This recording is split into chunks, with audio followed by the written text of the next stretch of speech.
Abra sua Bíblia no livro de João, capítulo 21, versículo 17. Eita. João 21, 17. Nós vamos ler hoje sobre a restauração de Pedro. Diz assim a palavra do Senhor. Pela terceira vez, Jesus lhe perguntou: Simão, filho de João, você me ama? Pedro ficou triste por Jesus ter perguntado pela terceira vez: você me ama? E respondeu: o Senhor sabe todas as coisas. Sabe que eu o amo. Pode tomar o seu assento. Tu me amas? A pergunta que o Senhor Jesus fez a Pedro. Nós estamos lendo aqui sobre algo que aponta para um momento muito importante na trajetória de Pedro. O apóstolo Pedro, o sanguíneo, aquele que tem um temperamento explosivo, ousado e destemido. Eu me identifico muito com Pedro, porque eu sou bem explosivo. Os irmãos me veem aqui, essa carinha, sabe de nada. Ele era o tipo que não levava desaforo para casa. Era Pedro. Mas sabe de uma coisa? Muitos têm o costume de apontar Pedro, né? Dizer, mas ele é aquele que negou o Senhor. Mas ele foi o único que andou sobre as águas. Ele foi o único dos 12 que teve a ousadia de dizer, mas se é tu mesmo, me deixa ir até onde o Senhor está. E ele desceu do barco e foi. Pensa que não estava uma coisa, tipo esse solo aqui, né? Firme. Era água. E descer do barco. Não devia ser algo muito fácil. Mas ele ousou. E ele foi. E ele começou a andar. E é verdade que ele olhou para as circunstâncias. Isso é verdade. Ele começou a olhar as ondas, o vento, e começou a afundar. Mas ele foi o único que ousou andar sobre as águas. Ele também foi o único que revidou no momento que o Senhor Jesus estava sendo levado preso. Ele sacou da espada e cortou a orelha do soldado Malcolm, o servo do sacerdote. Ele foi o único também que revidou o Senhor. E no momento de lava-pés, ele foi aquele que tentou resistir. Não, Senhor, de maneira alguma lavará meus pés. E Jesus diz, Pedro, o que eu faço agora não sabes. Saberás depois, se eu não lavar os teus pés, tu não terás parte comigo, Pedro. Aleluia. E quando Jesus pergunta, quem dizem que eu sou? Aí, alguns responderam, uns dizem que tu és o Elias, o Messias. E aí, Pedro responde rapidamente, tu és o Filho de Deus. Aleluia! E Jesus, pregando para a multidão, estava lá, os discípulos, eu já preguei aqui para vocês e já expliquei que havia uma multidão de discípulos. Porém, existia os 12 apóstolos, que eram os escolhidos para Jesus ter mais intimidade. Mas havia uma multidão de discípulos. E quando Jesus começa a pregar, dizendo que ele é o pão vivo que desceu do céu, os discípulos dele começam a dizer, não, esse cara está pensando que ele é o cara. E eles começam a se dispersar. E nesse momento, com certeza, os discípulos, os 12, pensam, e agora? Como é que a gente vai destruir os romanos? Como é que a gente vai tomar Jerusalém e para Jesus governar? Como é que vai ser isso agora? Não tem mais ninguém, os soldados agora é Jesus e mais 12. E agora? E aí Jesus vira para os 12 e diz, vocês também não querem ir? Oh, vocês também não querem ir? E aí Pedro, para onde iremos nós, Senhor? Para onde iremos nós? Só tu tens a vida eterna. Para onde iremos nós? Para onde eu vou, Jesus? Vou voltar a pescar? Tu tens me ensinado a ser pescadores de homens e eu vou voltar a pescar peixe. Oh, não tem para onde ir. Mas sabe o que é que me chama a atenção nessa palavra? Que é essa mesma pessoa que viveu experiências tremendas com o Senhor, que eu declarei aqui algumas, das que são citadas no Evangelho, essa mesma pessoa negou o Senhor e negou 3 vezes. Mas Pedro tinha uma chamada especial. Nós sabemos como é que foi que Jesus chegou até Pedro. Não foi Pedro que foi até Jesus. Jesus foi até Pedro. Entendam o que eu vou dizer. André, irmão de Pedro, levou Pedro até Jesus. Como a gente sabe. E quando ele tem esse primeiro contato com Jesus, Jesus muda o nome dele. E quando a gente vai ver na Bíblia, sempre que Deus tem uma chamada especial com alguém, ele muda o nome. É ou não é? Abraão, antes era Abrão. Jacó virou Israel. Saulo se tornou Paulo. E Simão se tornou Pedro. Jesus falou, você é Simão, filho de João, mas agora será chamado Quefas, que no aramaico significa pedra. Oh, aleluia! E Pedro, ele não queria ter esse encontro com Jesus. Pedro não queria. E é uma das coisas que eu me identifico com Pedro. Porque eu resisti muito em ir para Jesus. Eu já contei para vocês aqui algumas vezes que eu fui para os caminhos. Eu não gosto nem de usar essa palavra, porque a minha mãe me ensinou o caminho do Senhor. Sendo ela católica, mas ela me ensinou a honrar o Senhor e, enfim, no conhecimento dela. Então, eu sempre fui uma pessoa que tive contato com a religião, com as coisas da igreja. Mas eu não tinha ainda tido uma intimidade, um entendimento das Escrituras. Porque, infelizmente, a gente ia e ficava só escutando. Não ia para a palavra. Mas aí teve um dia que essa palavra aqui me confrontou. E eu cantava na noite, como vocês sabem. E muitas pessoas que o Senhor usava para falar comigo diziam, ia ser tão lindo você cantando para Jesus. E eu dizia, mas eu já canto para Ele, porque eu canto sobre o amor. Meu Deus. Mas teve um dia que não deu mais.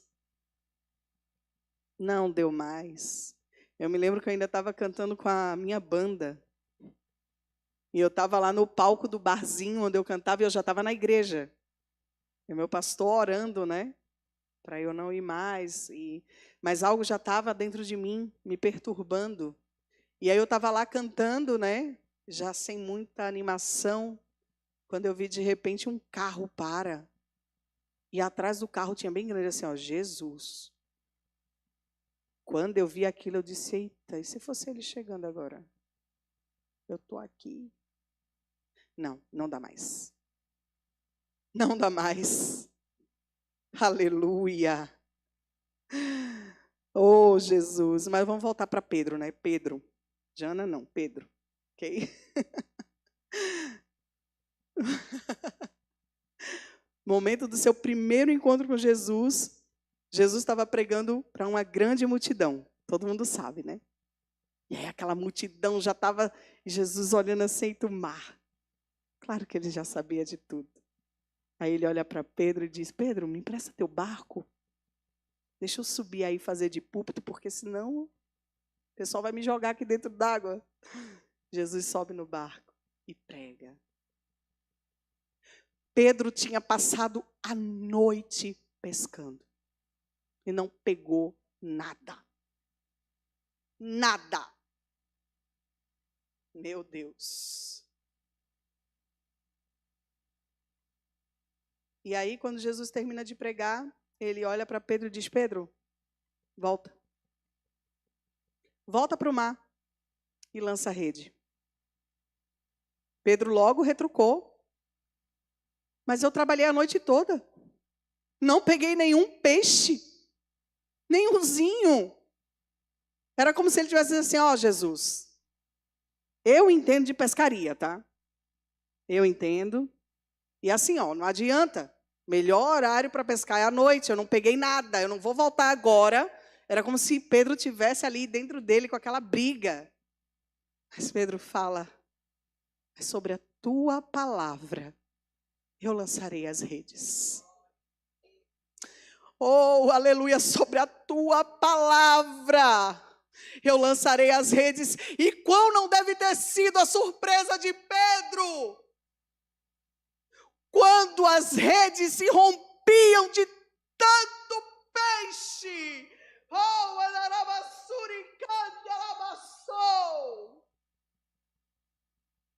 quando Jesus disser, faz, faça.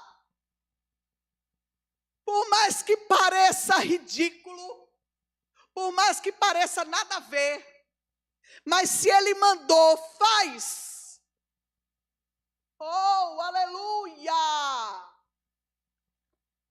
A palavra diz que depois disso, Pedro, ele se humilha diante do Senhor, ele se curva diante de Jesus e diz, te afasta de mim, porque eu sou pecador.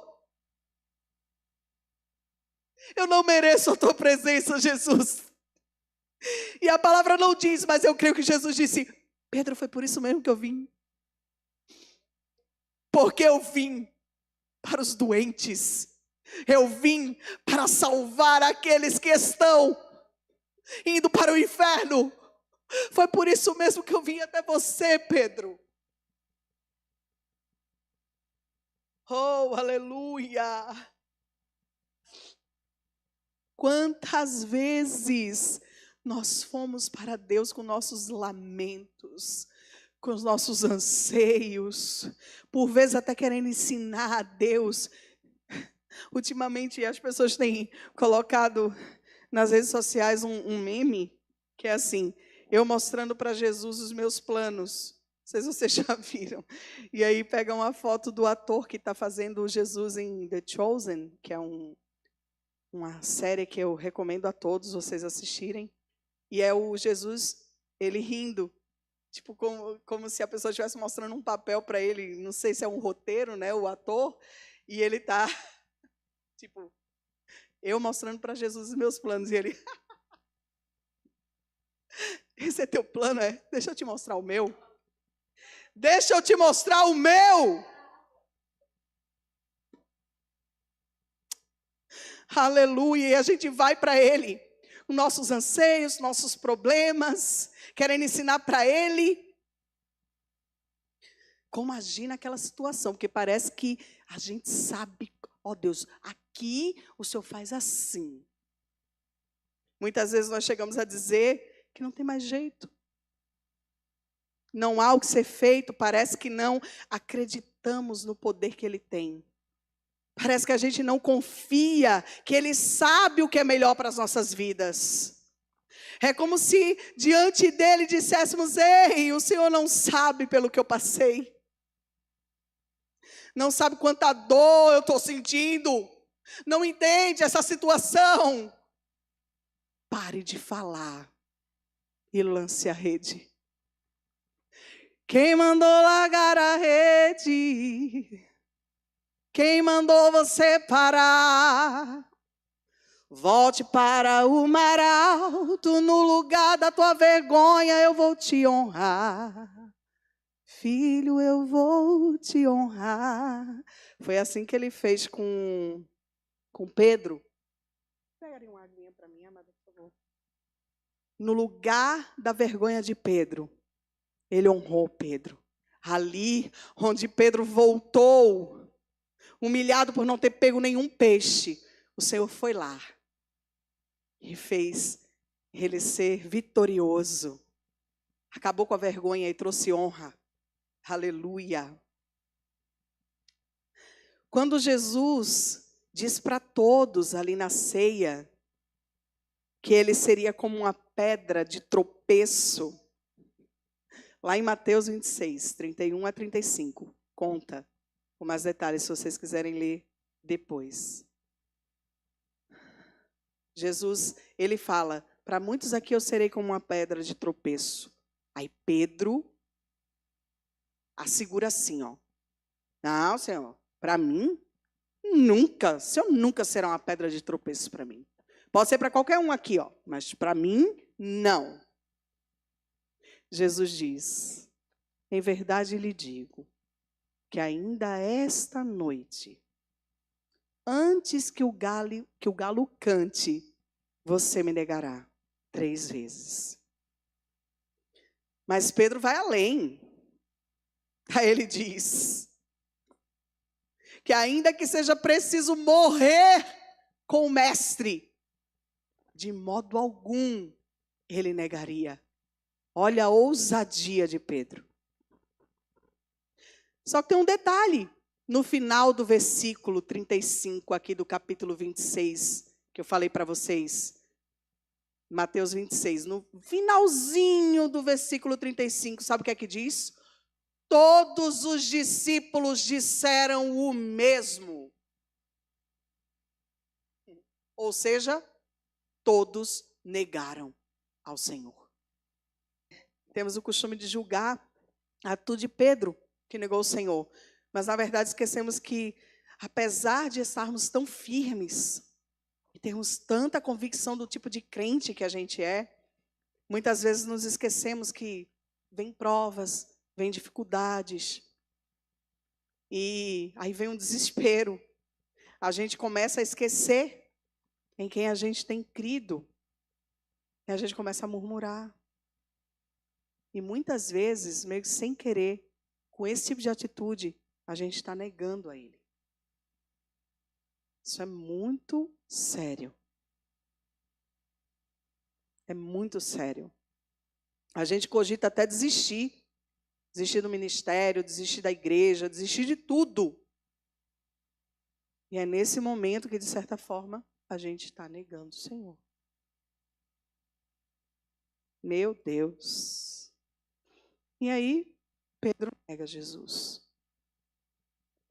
Quando o galo cantou, enquanto Pedro ainda falava, negando Jesus pela 3ª vez, a Bíblia diz que o Senhor fixou os seus olhos sobre Pedro. Está registrado em Lucas, capítulo 22, versículo 61. A palavra diz que o Senhor viu. Foi tipo, eu imagino, né? Eu viajo assim nas escrituras, eu tento imaginar o cenário. Quando o galo, eu não sei o que era esse galo, já pesquisei a respeito, dizem que era uma espécie de corneta que era tocada em um determinado horário, um relógio. Eu já vi de tudo, já vi um monte de explicação. Mas vamos cogitar que é um galo mesmo. Era como se fosse o galo lá. Ele, não sei quem é esse. E Jesus, e vi Pedro. Só que eu creio que o olhar do Senhor não foi aquele olhar de tipo, Foi um olhar de tipo, tá vendo, Pedro? Tá vendo, Pedro? Meu Deus. Eu imagino como é que Pedro ficou. Porque eu não ia prestar mais para nada. Mas lá no versículo 62, diz, Pedro saindo dali, chorou amargamente. Quão terrível não deve ter sido para Pedro lembrar das palavras do Senhor falando que ele negaria. Que ele o negaria. E ele ter respondido que ainda que todos o negassem, ele jamais faria isso. Imagina ele lembrar disso nesse momento. Pedro acompanhou Jesus de longe. Era como se a coragem, a ousadia de Pedro tivessem acabado. Negando a Jesus, ele estava sujeito a ser negado por Jesus diante do Pai.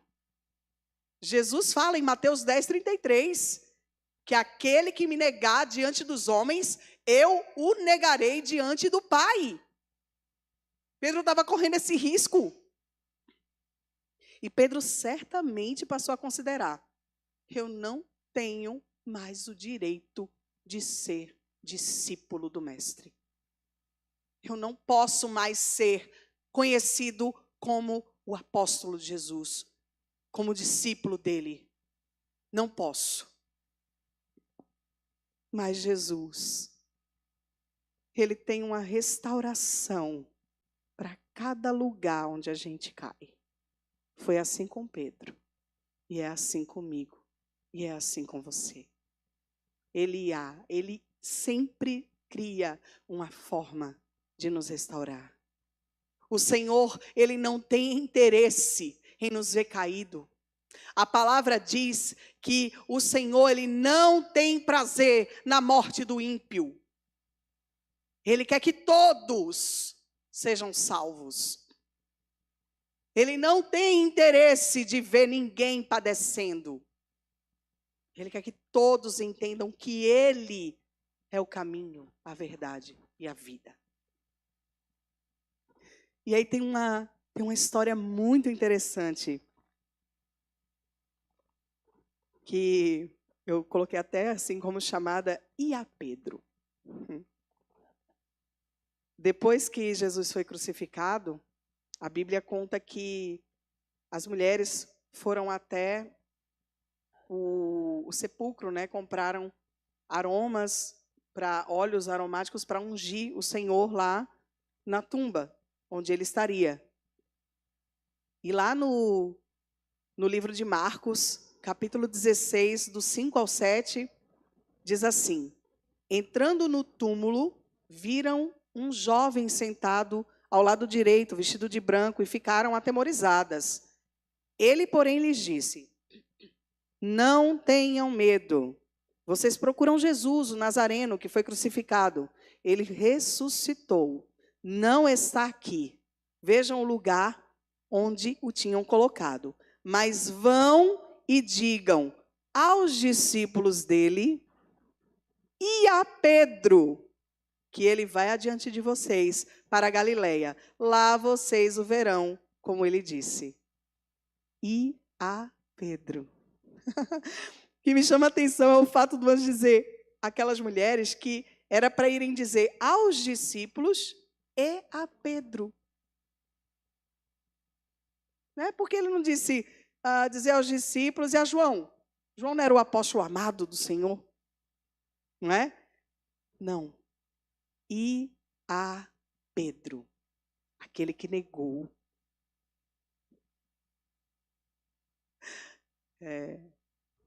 Imagina como deve ter sido a reação de Pedro ao receber essa mensagem. O mestre mandou chamar os discípulos e a ti, Pedro. Mas eu o neguei 3 vezes.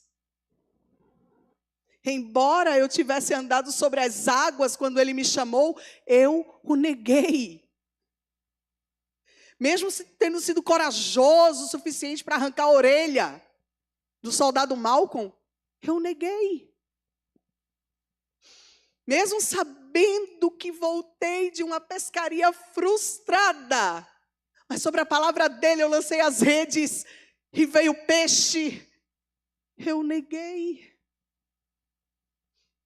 Eu disse que daria a minha vida por ele. E em vez disso eu neguei. E agora ele manda chamar aos discípulos e a mim, Pedro. Oh, ele não desistiu de mim. Eu penso que Pedro, ele não desistiu de mim, ele não deixou de me amar. Ele não retirou de mim a chamada que foi determinada naquele primeiro encontro, quando ele mudou meu nome para Kefas.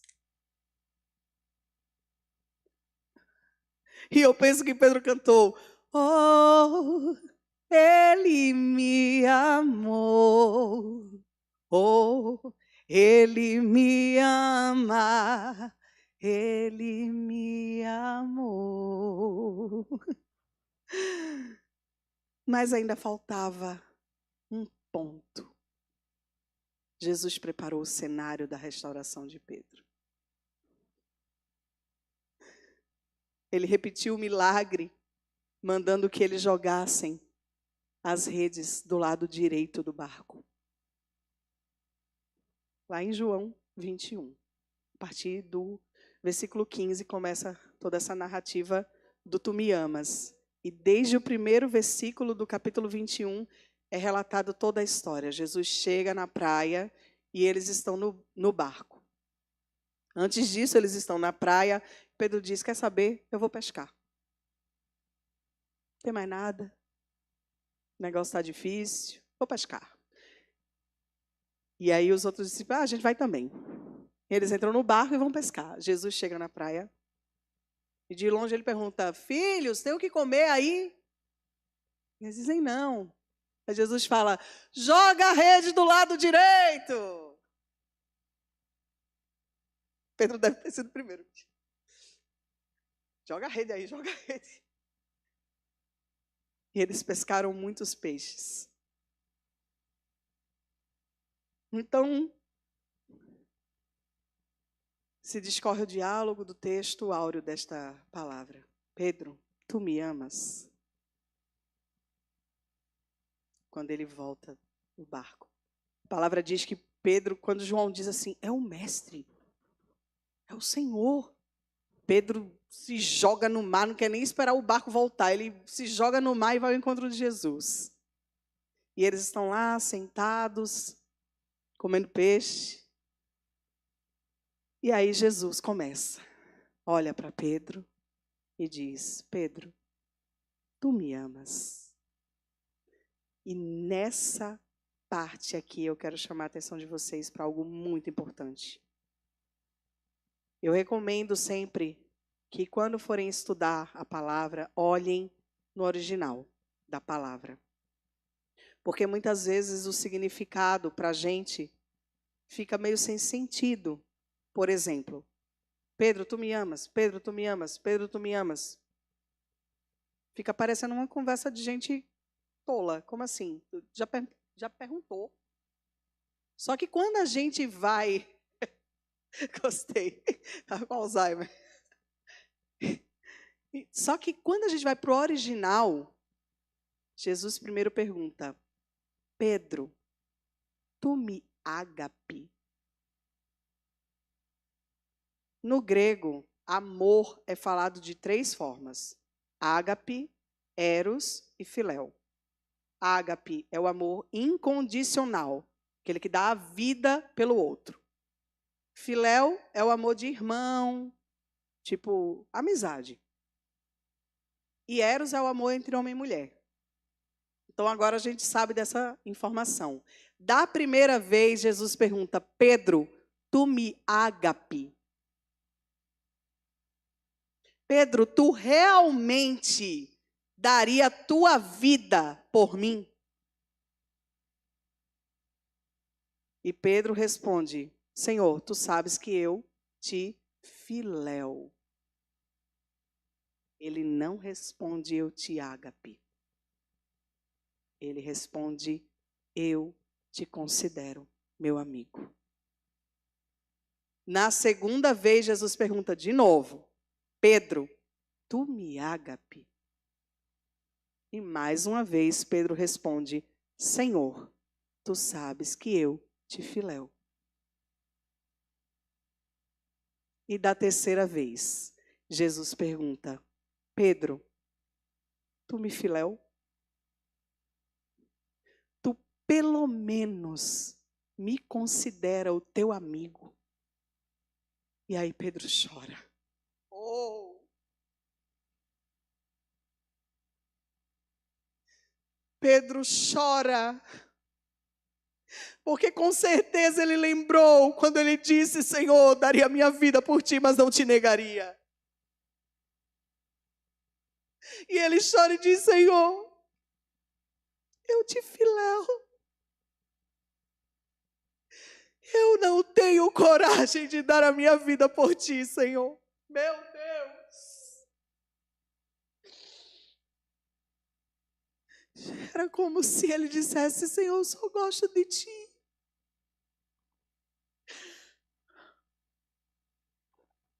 Oh, Jesus. Mas nós sabemos o que acontece depois com Pedro. Após Jesus enviar o seu Espírito Santo naquele dia de Pentecostes, Pedro fica cheio do Espírito Santo. E ele começa com toda a ousadia. Primeiro momento, ele encontra um homem que está ali, sentado, que não anda. E ele diz: nós não temos nem ouro nem prata, mas o que temos te damos. Levanta e anda em nome de Jesus. E aquele homem levanta e sai pulando. E depois Pedro, com essa mesma autoridade, ele prega, e mais de 3.000 almas se convertem, são batizadas.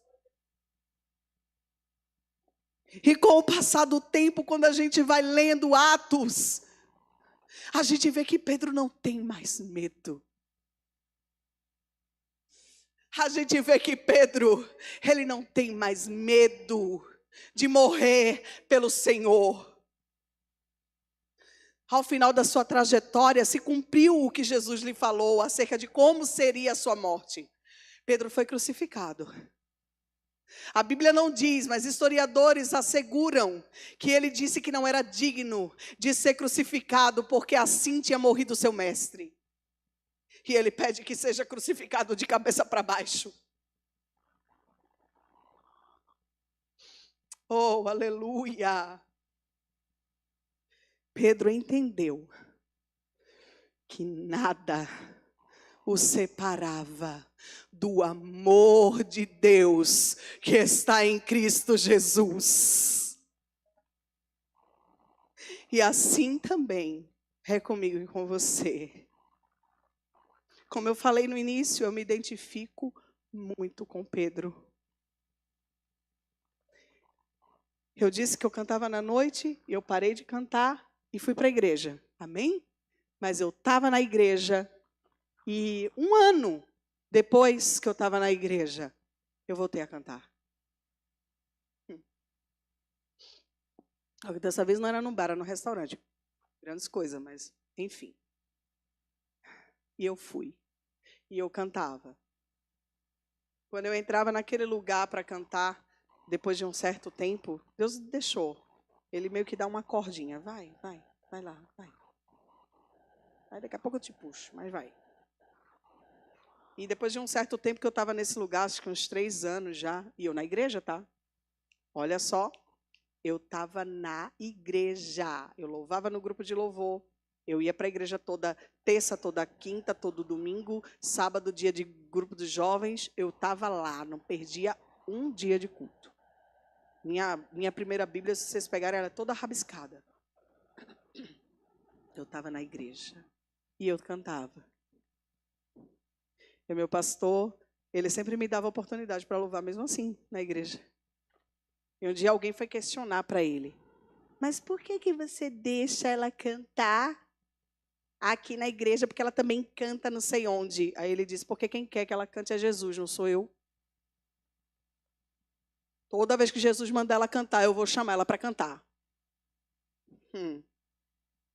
E assim foi. 3, 4 anos eu acho que eu passei nesse lugar.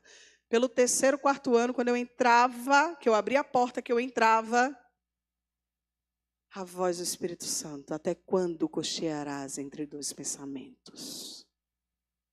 Quando não era isso, era de uma mesma fonte, não pode jorrar água doce e amarga. E essa palavra ficava dentro de mim, e eu me arrumando, me maquiando para ir cantar, e ficava, que é isso? Essa palavra não para na minha cabeça, não para de falar isso o tempo todo. E eram pessoas orando por mim, pessoas intercedendo para que eu entendesse que aquilo não agradava ao Senhor. E fora isso, antes de eu ir para Jesus, eu tinha um relacionamento, eu tinha um emprego, tipo top, eu tinha carro. E quando eu fui para Jesus, eu perdi tudo isso.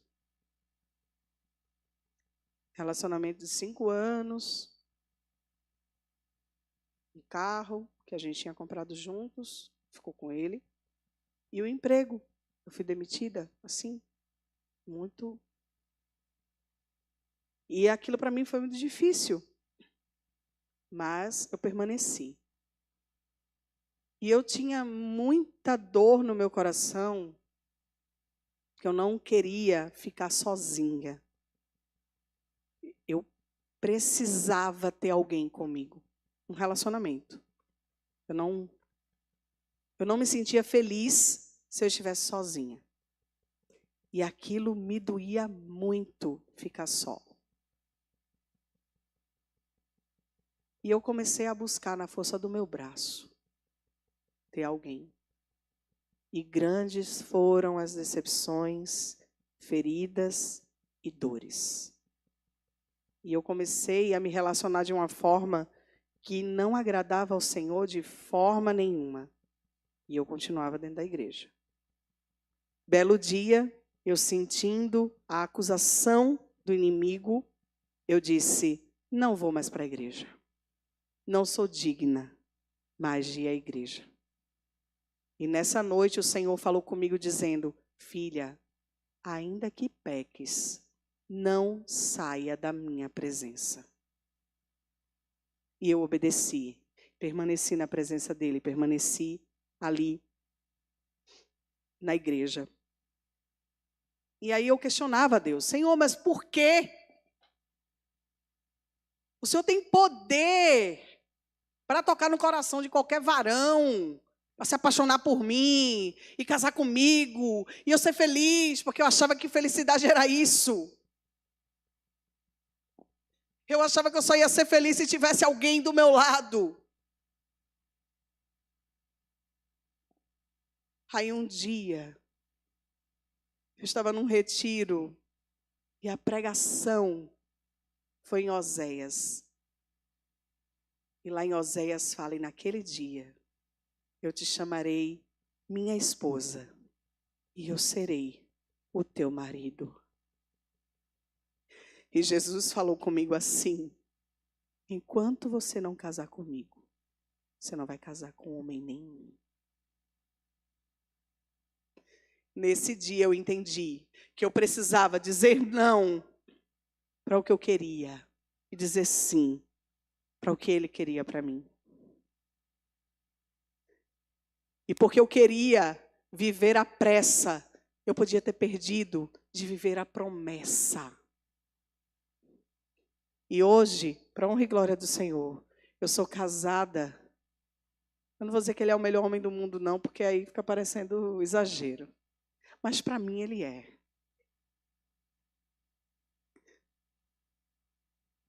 Eu, nem no meu melhor sonho. E eu fui ousada, tá? Eu fiz uma carta para Deus, dizendo como é que eu queria o meu marido. E veio igualzinho. Veio melhor. Ô, glória! E como Cléia citou aqui, Efésios 3:20, ele faz muito mais além daquilo que pedimos ou pensamos.